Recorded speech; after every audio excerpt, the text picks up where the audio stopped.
So the topic of my discussion is Drupal's destiny, and we'll talk a little bit about where I come from, what I see, and how we all get there. So the first thing to know about me is I got involved in the Drupal project because I was trying to take over the government. And that sort of speaks to the scale of most of the ambitions that I look at the project through, and the way that I look at my own role in the world. And specifically, I was working on anti-war organizing in New York City in about 2002. And 2002, 2003, which was worthwhile work, but became readily apparent that it wasn't actually going to be effective. Like, we weren't going to really stop this war from happening. And so I thought we needed to take more direct action, which my conceptualization was, let's influence the outcome of elections and put different people in charge. And so I discovered this guy who had a compelling message to me at the time and seemed to have an interesting take on things and seemed to be using the internet in particular to influence politics in a way that hadn't happened before. And I became very involved in the sort of penumbra of internetistas that were working in and around his campaign. And I found a website. I was super into it, and I found this website called Hack for Dean. And it was basically saying, web professionals of the world unite. This is our time. This is our candidate. We can really make a difference by using our skills, right? You don't just have to go around and collect signatures, and you're not going to just stand there with a placard. You're going to use your high-value, intelligent skills to use the medium that we believe is the future for democracy and participation to put forth a candidate we think that legitimately represents those values. And there was like a lot of internal debate at the beginning of Hack for Dean as to what it was actually we were going to do beyond like getting together and doing something. We debated the name extensively as well because hack sounds kind of scary to the uninitiated. And eventually what we did was settled on the project of creating campaign software in a box, basically open source campaign software that affinity groups anywhere in the country could run. So, this grassroots campaign was taking off, and you had Teachers for Dean, and Pilots for Dean, and Wisconsin for Dean, and Old Ladies for Dean, and they all needed a way to publish their own content, to promote their message, to reach their audience, maybe link up with the main campaign via some sort of syndication system, and share, basically build that stuff out. And there's no reason that we needed to invent all this technology from scratch. The group of people that came together, including my current business partner and some other folks, we were like, well, there's open source stuff that does most of this. Let's leverage that. We'll pick up an open source piece of technology and take it and sort of purpose build it for our campaign. And we went into the pound.php channel in IRC because that was kind of the technology that most of us knew. And we were like, which one do you like, guys? And 3 people said Drupal, and the rest was history. Right, so we started this thing, and it eventually was rebranded as Dean Space. Ended up running several hundred relatively mid to large size campaign sites, including the official state level organizations for early primary states, and was really actually quite effective. They were able to get people online. They were able to get their message out. It wasn't like a big media sensation. We raised a bunch of money, but more importantly, we empowered a lot of people to self-organize, to talk to other people whose experience mirrored theirs, and like really get together and actually do something versus just like yelling back at their TV or whatever it was we were doing at the time. There was no Twitter, so how would you talk back to the media? Unfortunately, that didn't work out. It worked out, about as well as the anti-war organizing worked out at the end of the day. We changed the conversation a little bit, but the campaign itself imploded in rather spectacular fashion in January of 2004. But we kept going. Right, the people that had come together to work on this stuff really realized that we were onto something here, that this felt really good. This was actually putting into practice a number of the ideas that we all believed in. You read these books about network effects and the radical democratization of peoples through the internet, and then you actually participate in something that really starts to bring some of those theories into practice, and it's a pretty heady feeling. Like, it's a pretty awesome thing to have happen. Good things occur in the world as a result of this, and we didn't want to stop. So we founded a nonprofit organization called Civic Space, which was basically taking the same technologies and techniques that we had built, sort of layering on top of Drupal, and defocused it from a particular campaign or a particular cause or candidate. Civic Space was, campaign in the box software for any cause or any purpose. And it was Drupal. It was Drupal with an installation profile in the era before installation profiles were available. So what it really was from a technology perspective was Drupal core, a set of modules that were from Contrib, a few modules that we wrote and released, and then a database snapshot that you loaded instead of running install.php so that once you spun it up, you got a working website and immediately something was happening and you could do it. And the nonprofit went around and evangelized this notion of using something called Civic Space to all of these other nonprofit entities throughout the world, ranging from like the American Cancer Society down to like mom and pop kind of state or county or city or neighborhood level nonprofit organizations. And we actually, I think, have take some credit for seeding the early Drupal sort of green shoots in the nonprofit space. Because we were going into these meetings and kind of explaining both on a functionality level how it was so great and also on a technology level, being on a common platform with other nonprofits makes a lot more sense, because what most of these companies were doing at the time was buying proprietary software and kind of like all just shoveling their money into Convio or whatever it was at the time that they were using. And now they could be on a common platform, and the investments they make in the platform can be shared by their nonprofits. And the truth is, they're not competing with each other. Like, it's great if their software just gets better because more people are using it. And a lot of them bought into the notion of Civic Space, and only a few months later, when they started to need to customize or modify what they were doing, because that's also part of the value proposition, did they discover that really what they had was a technology called Drupal, and they needed to go try to find a Drupal expert to hire, and that's where some of the very early Drupal business, the sort of the commercial activity around Drupal began with that project. And we ran that for a few years, worked on it, built it up. The problem with Civic Space was it never really had a business model. It wasn't self-sustaining. It was basically dependent on some like people's generosity to keep it going, because there was no inflow of capital. It was generating economic activity, but not really benefiting from it directly. And so eventually Civic Space wore out.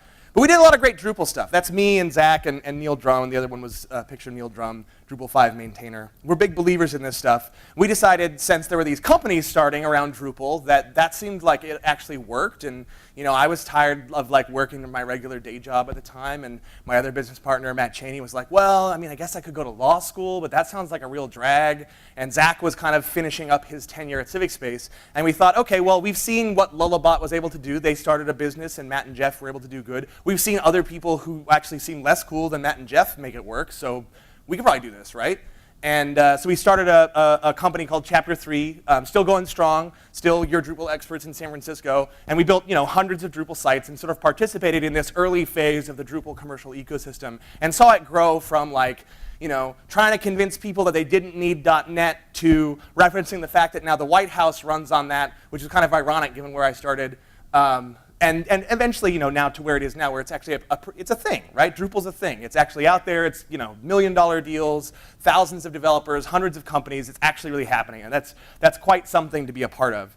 And a few years ago, my business partners and I, as well as another friend of ours, David, who's actually from Austin, lovely to be here, decided to found another company called Pantheon, which is designed to remove the infrastructure problems from running lots of Drupal sites. And so it's a platform technology. It's free. You can just sign up and try it out if you're curious what that means. We started in 2010. So far, we've launched about 25,000 sites. There's about 15,000 developers have tried it and used it at some point. Around 1,200 people use it on a weekly basis. It's a venture-backed startup. We do billions of page views, yada, yada, yada. If you want to know more about that, you can ask me later. But that's what I'm working on right now, and it fits into the vision, as you're going to see. The point here is, I like being an entrepreneur. It's a lot of fun. It's a lot of fun to kind of wake up in the morning and decide what you want to do and to really like take the risks that you think are worth taking and set your own destiny. And I like winning. I won't deny that I like being successful. It wasn't so great when I was a part of those causes that I really believed in and we got crushed and we lost. That's a bad feeling, right? It's a good feeling to be a part of something that is successful. It's a good feeling to be a part of something that's moving in the right direction, that has positive momentum, that people feel good about. But I also really, really, really like being part of something bigger than myself. And that's part of what I find in the Drupal community that keeps me motivated and keeps me excited and keeps me coming back is really like all of you and all of my friends that I've made through Drupal. But I think even more than that for me, what I get from that sense of being involved in the Drupal community is that we're all part of something bigger. And I think this is a fundamental aspect of human behavior. This is part of basic psychology. This is Maslow's hierarchy of human needs. For people who aren't familiar with it, it's very basically this notion that as human beings, being the wonderful creatures that we are, there's sort of a hierarchy of desires that we inhabit. right? And the basic ones are physiological, because if you can't breathe and you have no water and no food, kind of like everything else goes out the window until you can meet your survival needs. And then you have kind of basic safety needs, like if you don't feel like you're safe where you are, if you're constantly being threatened with violence or extinction, kind of anything else, beyond just food and survival goes out the window until you feel safe. And luckily, we live in a civilization where those bottom two levels aren't problems for most people most of the time. Elsewhere in the world, unfortunately, it's not quite the case. But in Estados Unidos, we do pretty good for those first two levels. And then the next one is you get into like your social needs, like, which we all think about like as you left the nest as a child and went off on your own into school and other things and making friends and being a part of cliques and this and that and the other. It's a very, very like intense drive to be part of a group, to have a sense of belonging, right? That's something that every human being feels. And if you have a group that you belong to, you then really want to have that group like you and respect you, and you want to have a nice mutual feelings of respect with other people. And those are our needs for esteem, right? You can't have a need for esteem if you're not part of a group. Like if you're just a lone wolf and you're totally on your own, you can't really get to that level. And finally, assuming that you like have your food and your safety and your friends and you get along and everybody's happy, kind of you get to this point where like, well, why am I here? Like, what is my purpose? What does it all mean? And you get to have a kind of like very privileged French existentialist beret-wearing moment of like, what is the meaning of life? And Maslow talks about self-actualization. And really what this is about like deciding what your purpose is in life. And I feel that Drupal has a purpose, and Drupal has a destiny. And I find personally, and I know that many other people do, being involved in this project is more than just a day job. It can sometimes be a very good day job, but it's also part of something much, much bigger. And I think that many of us come to this place because we believe in our heart of hearts that the internet can benefit humanity. That's not necessarily an uncontroversial statement. Like if you look at news reports and you talk to people that are maybe from an older generation and sort of had this thing creep up on them unawares, it's less and less of a debate, but it's still a debate. People are worried that like the internet is destroying society, right? That it's tearing things apart, that it's empowering terrorists, that it's corrupting our youth, and so on and so forth. And I think to some extent all those things do happen, but net, I really, in the core of myself, believe that what we are creating, what we've built, what we're inhabiting here is a force for global good in a much more real way than the US Navy.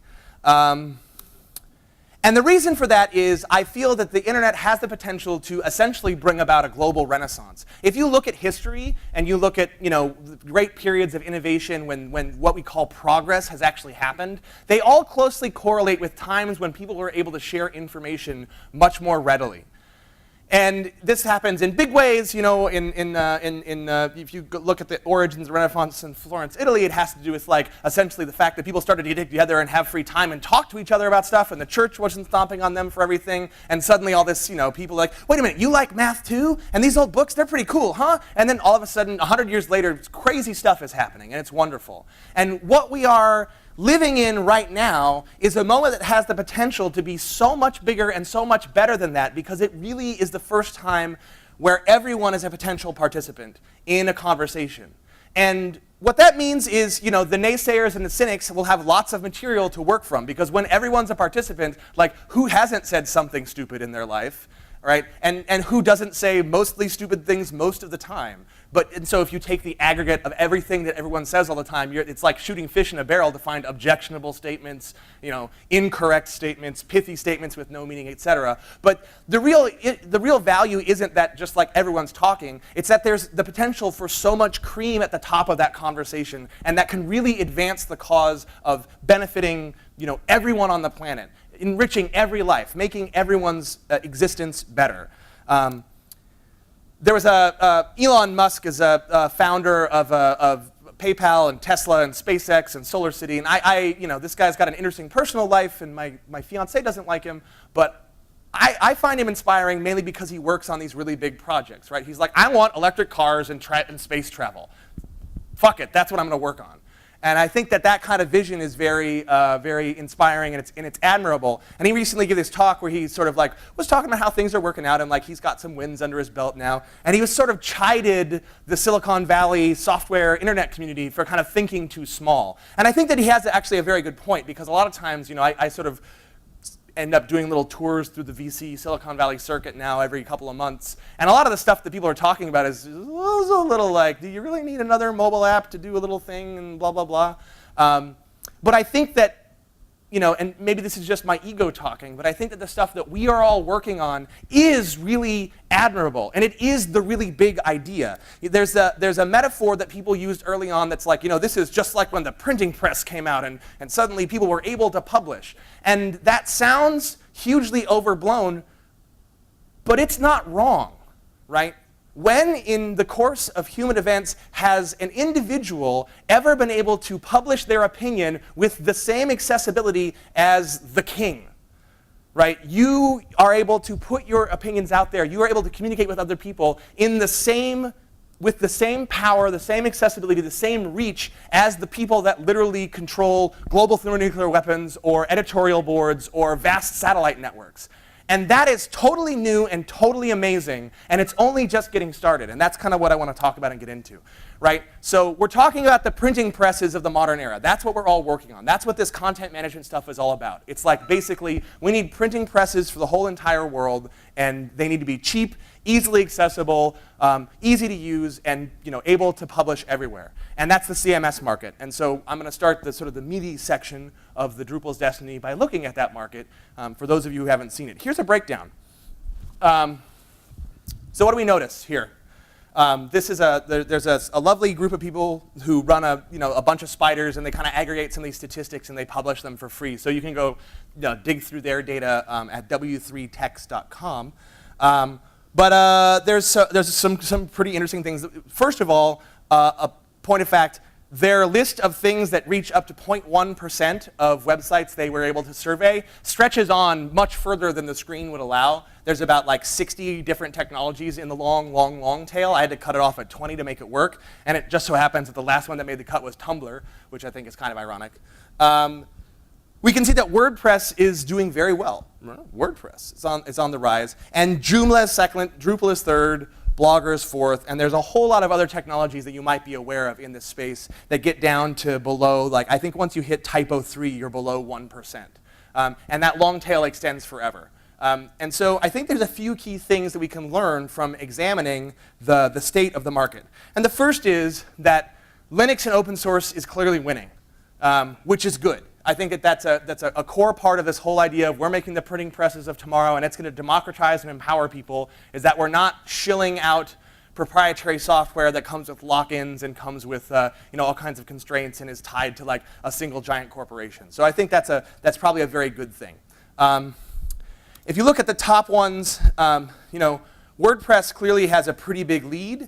But I want to point out that other than Blogger, which is a free service from Google, the other three, and actually a lot of the others in the top 60 that are tracked there. I'll put these slides online too, so you guys can grab my images and stuff right after this. Other than Blogger, the free service from Drupal, the top three are also all PHP applications. Which I think is important to note, because PHP is kind of like, it has a level of ubiquity, which is useful, but it's also going through a bit of a renaissance because it's become so popular. People are starting to work on it again. There was a time, I don't know, like 2-3 years ago when the whole PHP project was kind of stalled, and there was will there even be a PHP 5.4 release was a hotly debated topic because there was just dysfunction within the core community, and Rasmus doesn't care, and et cetera, et cetera. They just released PHP 5.5, and they're kind of trucking again, which is really good news for all of us. But let's talk about WordPress, because this guy, Matt Mullenweg, the native son of Texas, and the originator of WordPress, he sort of like took somebody else's software. My first blog was a WordPress blog because I ran BB Press, which was something that a guy in Catalonia or something had written in open source, and then he got tired of like dealing with bug reports, and Mullenweg was like, oh, okay, I'll take over, and like kind of put a lot of polish on it, and WordPress became a thing. And I think WordPress became a thing for a few key reasons. Number one, WordPress is a product, right? If you install it and turn it on, it does something. It blogs. And it's a product that a lot of people want. Personal publishing is obviously a very, very valuable use case. It's something that, as I've been talking about, is incredibly crucial towards this cause of empowering humanity and having a global renaissance, but it's also something just like a lot of people want to do. They want to publish their recipes, they want to publish pictures of their kids, they want to publish their opinions about the city council meeting. Those are all great use cases for personal publishing that WordPress can meet. The other thing that WordPress really has going for it is WordPress.com, which has over 1 million sites. I don't know if you knew that, but there are over 1 million individual domains on WordPress.com that have websites there. Now, it's free, so a fair number of those are like, hello world, this is my first WordPress blog, does this really work? But a non-trivial number of them are actually real, and so like maybe that's like million is kind of juking these stats a little bit, but the fact that there's a free option where people don't have to download a tarball and they can actually run this technology just by typing in a few things in a web form really helps with adoption. I think that's a big part of why they've got so much of a lead currently. And there are a lot of other sites that are sort of springing up that offer an experience like that with some additional features. WordPress.com is also very restrictive in some ways, so it doesn't really meet all the world's use cases. But it helps with adoption, and that's for sure. But I don't want you to take away, and also he gets to have great hair now, like it's awesome. But I don't want you to take away from this presentation the notion that WordPress is won, or that WordPress is even really winning. I would say that WordPress is currently leading. And I'm going to cop to the fact that the graphs that I showed you previously were completely distorted and totally inaccurate because they left out a very important player in the content management system space, which is none. None is currently running about 70% of the internet. And none is everything from flat HTML files that were uploaded via FTP to GeoCities 4 years ago and haven't been touched, to my homebrewed Rails application that I put on Heroku and like nobody else uses except for me because I write it myself, to like probably some newer technologies that are like so far down the spectrum that they don't have a signature that these guys can detect. And a lot of this is legacy. The truth is that a lot of the web that's out there, that's accessible, that you can find via Google or other things, got put there sometime in the last 15 years, and maybe it's been refreshed 2, 3, 4 times. Because until recently, this whole content management system space was either hyper expensive enterprise software, like Vignette or the stuff that these nonprofits were using is kind of more niche-y, but it's the same type of model that when I was doing CivicSpace, or this open source stuff that sort of works, and like maybe if you can hire this like really hard to find consultant who's probably too busy to talk to you, you could get something going on. And so people have been stuck in this model where they're working with these legacy systems. Like at one point in the 90s, a system administrator wrote a script, and we still use that to publish all of our content. Those use cases are surprisingly prevalent. I'm sure that those of you who work with Drupal professionally encounter clients not infrequently who are looking to move off of something that you can't even believe ever existed and replace it with a real tool like Drupal. Actually, quick show of hands, how many people develop Drupal and do that professionally in the audience? Okay, cool. How many people before you found Drupal wrote your own content management-ish sort of thing? Right, so you were part of none at that point. Like that's where none comes from, because everyone did that. And now nobody really does that anymore.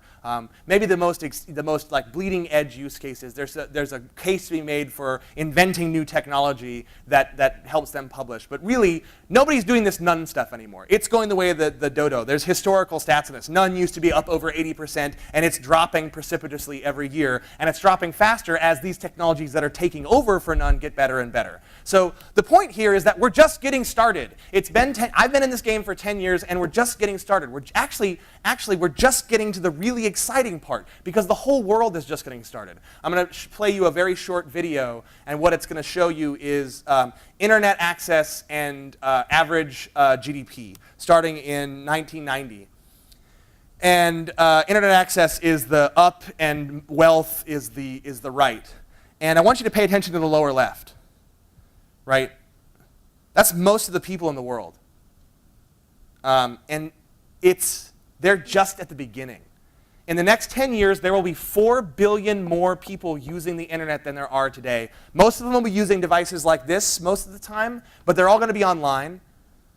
And that's going to change everything. What we think we know now about the state of things, if you feel like this space has gotten boring and like kind of Drupal used to be edgy and exciting, but now it's old hat, I would encourage you to rethink that. Like maybe the process of doing core development has gotten a bit more routinized and bureaucratic, but the use case that we're embracing, what we're trying to do as a community, as a technology in the world, is actually only at the beginning of its most exciting potential phase. It's almost impossible to overstate the scope of the opportunity that we have in front of us over the next 5, 10, 15 years. It's really, really very cool. That none is going to drop. These other things, something is going to go up. Like a few of these are going to go way up, and the world is going to change. And what we can tell from this is that it's a classic immature market, right? Usually this is what you see where like in the early phase. This used to be true of things like database technologies. This used to be true of things like operating systems. It used to be true of computer hardware. There used to be like hundreds of different people who would manufacture your computer, and now there's like 10. And that's kind of the way things work. As the problem space gets understood, some people figure out the best answers. They figure out how to deliver it very widely, very inexpensively, and so forth. And then they sort of like get the lion's share of the business because they kind of have solved the problem in the best possible way. And we expect the same thing to happen with Drupal. And I want Drupal to win, right? That's an important thing. And to qualify what that means, to me, winning is running more than 20% of the web. I think that's a legitimate goal for the Drupal project in the next 5 to 10 years. And I think it will make a difference. Like, if you look at the number of websites that are out there, it's growing pretty rapidly. So we're talking like tens of millions of websites to get to that 20% number. But I think that's doable. And more than doable, I think it's important that Drupal is a winner. I think it's important because I don't think that like cookie cutter web technology is actually all that empowering to people because it kind of puts you in a box. And I think like, Twitter is great and things like that actually are great because it's so easy to publish and get information out there and get a thought out there. But to really get that Renaissance feeling, to me, you have to have something more than just 140 characters or a Facebook status update or even a Blogger blog post because you're like providing an experience for people on the web. You're trying to engage them in something. Ideally, it's actually a two-way interaction. And while services like social networking and so on and so forth can provide some of that, you're doing it on their terms. They own all the data. They own the experience. And that's, while from a communication standpoint is empowering, it's not actually radically democratizing anything. It's just letting people talk to each other, which is cool. I'm not saying that's not cool. I'm just saying it's not enough. So I think it's important that Drupal is a winner because there has to be a there. In order for all this stuff to work, in order for Twitter to mean anything, in order for Facebook to mean anything, in order for Google to mean anything, ultimately you're ending up on some other destination where something really interesting is happening, where somebody's done some research, or there's an interaction going on, or there's a searchable data set that's germane to your problem. And those destinations need to be everybody needs to be able to create those. Those cannot be the province of a few big corporations, or a few governments, or a few anyone. That needs to be radically democratized. And that's the stuff that Drupal really kills at, right? The use case that doesn't fit into a little box. So I think that what we need is for Drupal to fulfill this destiny, to empower people to create like relatively novel and complex experiences, and to actually have a little bit of structure to what they're doing, so that it's not just necessarily posting one thing, although that can really make all the difference in the world. It's the ability to build a real experience that can actually engage people, that can actually organize people. Those are the sorts of things that lead to tangible change, tangible progress, and those are the sorts of things that Drupal can deliver. Again, all this stuff, it can point to Drupal, right? But these things alone are not going to actually get the job done. So quickly, let's get into this. What will it take? What will it take for these dominant technologies to emerge if we're right and this is an immature market and it's going to emerge? Well, the first one is that they're going to need to be flexible because ultimately, at the end of the day, your campaign, your business, your personal brand, whatever it is, if you can't control the design and you can't like have a two-way conversation that supports your cause, it's not going to work. I adamantly don't believe that any cookie cutter technology will ever actually make it to, they'll all help, but I don't think any of them will actually make it all the way because they're too restrictive and they're not flexible enough. You can't integrate them with other data. You can't control the design completely. There's just too many places where the use case runs into a wall and you're sort of stuck with some version of brochureware that you can update frequently.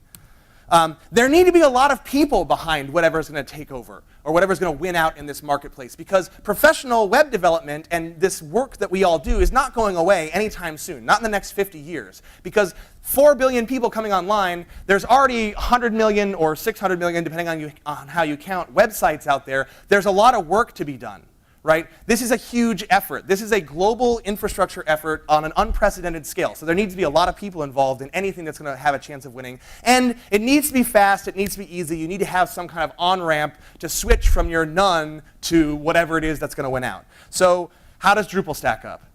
So from a flexibility standpoint, I don't think anybody in the room will quibble with the fact that you can do all sorts of awesome different things with Drupal, and the use cases that you can mash up and meet are unprecedented elsewhere in the marketplace, at least among the technologies that we listed. And more importantly, there is this modular infrastructure that gives you a way of building and extending Drupal that doesn't turn it into suddenly your homebrewed app that you own forever and might as well be none, even if it started off as Joomla or something like that, right?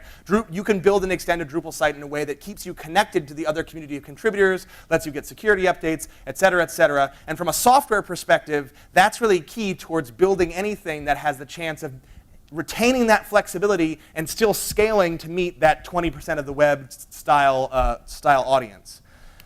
So labor force, again, PHP is pretty ubiquitous. And as a developer who talks with a lot of other bro-y developers, I get a lot of shit for working in PHP. I don't know if the rest of you guys do, but sometimes people, they kind of look down their nose, and sometimes with good reason, because there's a lot of crappy PHP out there. But one of the things you can say about PHP is there are a lot of people that can do it, right? And that's not true of the flavor of the month framework or the newest language that came out of a lab. There are definitely awesome things that are going on, and I don't want to deny that progress will eventually replace PHP with something much better. But for the time and the place and the moment we're in right now, this is the only web programming language that has 500 million developers, right? Ruby on Rails is not going to do it. Python's not going to do it. Node.js probably not going to do it, even though a lot of people can hack JavaScript to actually write Node. You have to be a real programmer, and that kind of, sidelines a lot of people. PHP, because we're based on PHP, we've actually got a shot at this because the raw labor force is there. Right? There are enough people out there that know enough about this stuff to be really dangerous at a global scale.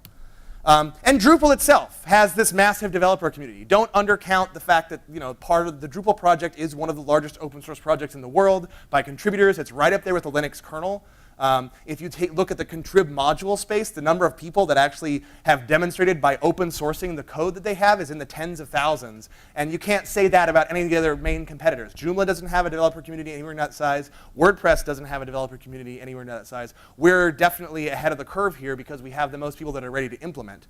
We also have an enormous ecosystem of knowledge around the platform. So there are all these books and many, many more. I just picked the top 10 off of Amazon. And that's a really wonderful thing because it means that as those people in this camp, right, the raw PHP developers out there start to, if they want to get involved in Drupal, they understand this language, they read some of these books, and then they become one of these people, right? That's kind of the system that we want to see working.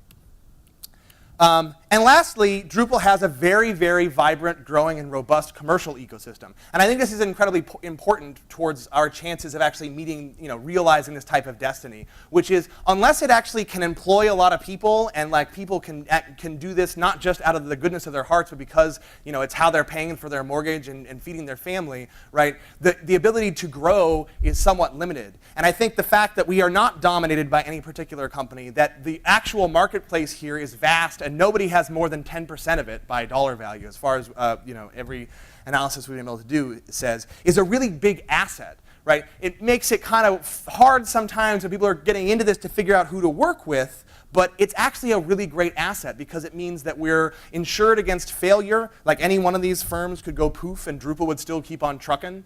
It means that people can work with people in their area, in their vertical, with the level of expertise and sometimes, in some cases, the price that they can afford. That's a very, very real thing because something can only become ubiquitous if you can really find someone to help you work on it no matter where you are. And I think that's a critical thing that Drupal can offer that a lot of other technologies, especially the ones that not in the top 3 necessarily, but further down the long tail that have other interesting aspects, they don't have a commercial ecosystem. And that's a real big barrier for another technology to get over to have a chance of really becoming a dominant platform for the web.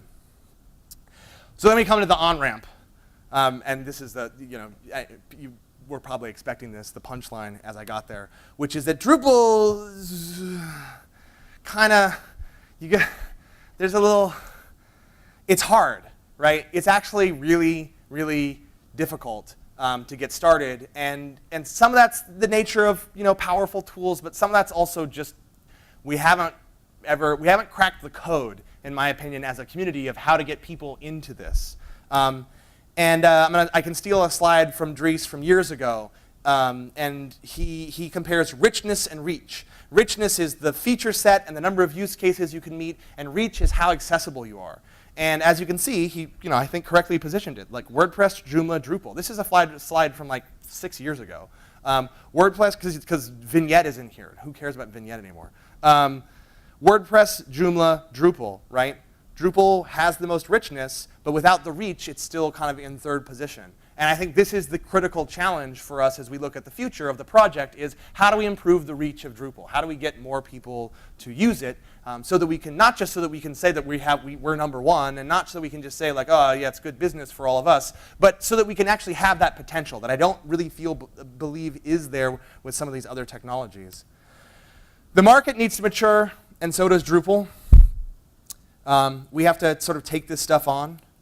Drupal is important, but it's also too hard. And the other thing to realize is that too hard means too expensive, right? There are no license fees associated with Drupal, but the dirty secret of open source software is that you get older while you use it, and your time is a cost. And right now, it takes too many people too much time to get over the learning curve to start to use Drupal, to see any value from it, to start to see any of the magic. And that's something that we have to solve as a community. We have this wonderful notion of architecture and building blocks and modules and APIs and themes, but to a first-time user, it's this, right? It's the big bin of Legos you end up with after all of your 20 Lego sets have been piled together for a year, which if you're like the kid who loves to play with Legos, this is awesome, right? This was like your favorite thing to do ever. But who would buy that from a store? Who would say, oh yeah, the mixed bag of everything, in fact, I don't even need a bag, just dump it here in my shirt and I'll try to carry it home and figure it out, right? That's not an experience that a lot of people would sign up for or flock to. Legos work as a product because they come in a box that has all the pieces you need and shows you a picture of what you're going to build on it. And then only after you've gotten your third or fourth kit and you've had a lot of fun building these things do you mash them all together and decide to start to mix the castle in the space age, right? And this gets right back to where I started, because when we made CivicSpace, we took Drupal and we hacked the core, which, in retrospect was a mixed bag. But we hacked the core and we provided the content start state so that when people installed it, it did something. And Drupal has this potential with installation profiles, and we've seen some flashes of brilliance here and there with Open Atrium and some others in the past, and we've gotten some new ones that are coming out now that look very exciting. But it still kills me that this thing that we did so long ago just kind of like went by the wayside. There was a time when we were doing Civic Space that we were getting more downloads a month than Drupal was. And I'm not kidding, when a lot of these organizations found out that they were on Drupal, they were actually kind of pissed at us at Civic Space. They're like, what do you mean? I thought we were using Civic Space. We're like, well, no, Civic Space is built on Drupal. And then you kind of explain it and they understand, and once they realize that there are people that can hire, it's okay. It's kind of like, I have an Android phone, which if you were going to be pedantic, would be a portable Linux computer. But nobody says that, right? They get Android. Or they even get like their carrier's version of Android, and then only afterwards do they realize that there's this other thing under the hood that's really helping and making it happen. Also, my personal world over the past several years has been removing the infrastructure requirements. So CivicSpace, when we built it, was still a downloadable tarball, which if you think about the people who need websites, who need the printing presses of the modern era, 99, maybe 99.9 of them don't know what the heck to do with a tarball. You give them that, and they're like, first of all, that sounds kind of dirty. And second of all, what do I do with it? Where does it run? And then you have to say, well, you got to get a server, and then you got to get this whole thing. And the truth is that the infrastructure around what you need in order to run this stuff is vastly, vastly way too costly, way too much work, way too much time and energy goes into that. Open source, you'll always be able to roll your own, but I've been working for the past several years on this part of the problem, which is to remove the infrastructure as an obstacle from the adoption of this technology and as a source of pain in developers' lives. And ultimately, I think we need something that's almost like GitHub for Drupal, or GitHub for websites. Like Git as a core technology, super awesome. But until it was made widely accessible and easily usable by the folks at GitHub, it didn't have that breakthrough that breakthrough potential. Like that last mile, that critical how do you get started, that critical first taste of glory will never be widely accessible if it requires you to install packages and download tarballs. And so we got to kind of get over that hump somehow.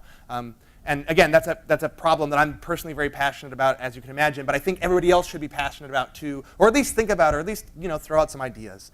I would love it if we were able to have this type of magic with the Drupal project. So the destiny is the history-making part of the web is just beginning. As we are able to deliver on this potential to radically democratize the sharing of information and the organizing of people by delivering the printing presses of the 21st century at almost zero cost to billions of hands around the world, I guarantee you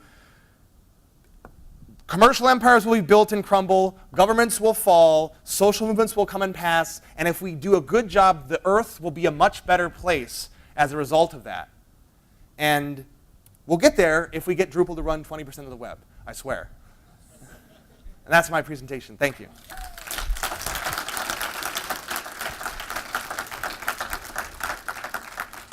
So we got like 5 minutes-ish for questions. I don't want to step on the next session, and I ran a little long. So I don't know if you guys have questions for me, or you just want to tell me that you think I'm full of crap. I'm ready to hear that too. Anybody? Show of hands. Yeah. All right, so I'm intrigued by the Renaissance analogy. But what if the analogy really is more like the Tower of Babel? Okay, so the question is, intrigued by the Renaissance analogy, but what about the Tower of Babel, which is, like everyone speaking their own language, coming together, and like, ultimately it crumbles because people can't get it together, they can't get on the same page. That's a really good question. I think that's certainly a possibility, right? And the notion that I end on like a high note, and I'm trying to craft the way to make this high note a really like harmonious one. But that's a very optimistic high note for me. I'm saying what I hope the future holds for us as a species if we can make this internet thing do what I think it can do. But I don't think it's in any way a fait accompli, and I don't think it's in any way a frictionless process. I think that there's a huge amount. Like, look, if you look at what's going on in the world, like China, Russia, Syria, and Iran all want to opt out of the internet. Right? They actually want to, sort of have a little controlled gateways which you could do commerce and other stuff. But they actually don't. Those regimes do not, and those types of places don't want this because it's very threatening to them. Likewise, I think as like more and more of the developing world comes online, you're going to find large populations of people that have a very, very traditional view of what the world should be like that's going to be incredibly threatened like this. It's going to be less totalitarian and more cultural. But in the same way that in the States you have some conservative people who are very worried that the internet is corrupting the children, there are like billions of people that would think the same thing if the internet was actually corrupting their children, which by the way it will do. But I think that's a good thing. I think the children need to be corrupted. I'll go on record as saying that.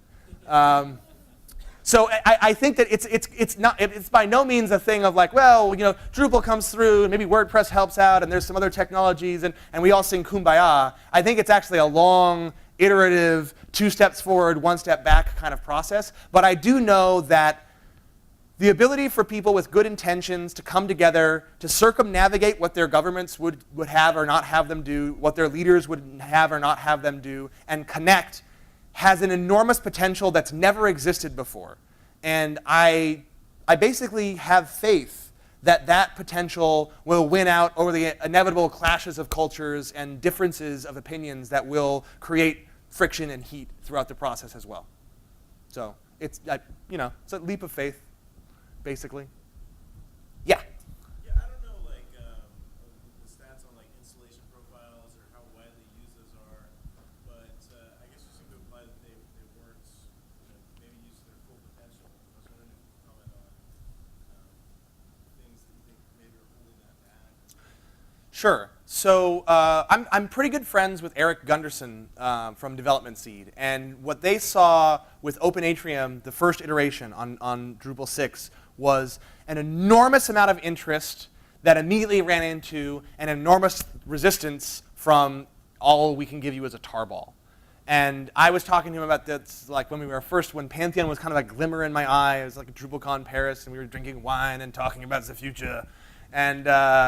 And I was really hoping that we'd be able to solve that problem for him. We're kind of getting there 3 years later, unfortunately. So too late for Eric. Development Seed's gone on to do other things. Open Atrium version next by phase 2 is we'll see. This will be an interesting experiment because I don't know whether Open Atrium also, like the product that it was at the time, hit like a specific need that I feel like there's a lot of other solutions for that need now. But definitely one of the core barriers is once you have a solution, right, you're not delivering a toolkit, you're delivering a solution. The audience for a solution is much, much wider than the audience for a toolkit, but that audience needs to just get it, right? They can't, like if you tell them you can download it and then download MAMP or put it on your server that you may or may not have or need to get some, like the attrition there is just huge. So I think we're poised at a point where a new generation of installation profiles and ways of running them without having to like deal with the initial pain of a tarball or a server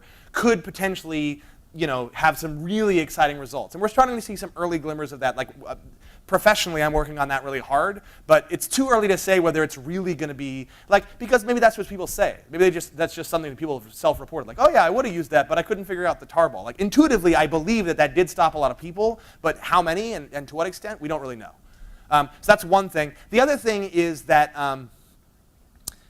in many cases, so I think in many cases, the way that the installation profiles are built is not quite adequate.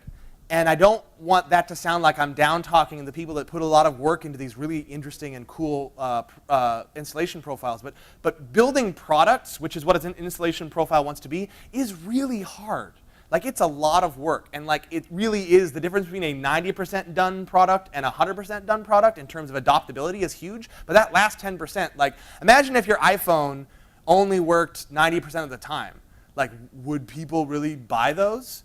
No. Like you have to if you're doing a product, you have to really finish it. You have to really polish it. And so there's a lot of things that sort of stick out there. And also I think the first-time user experience for a lot of installation profiles currently is not super ideal.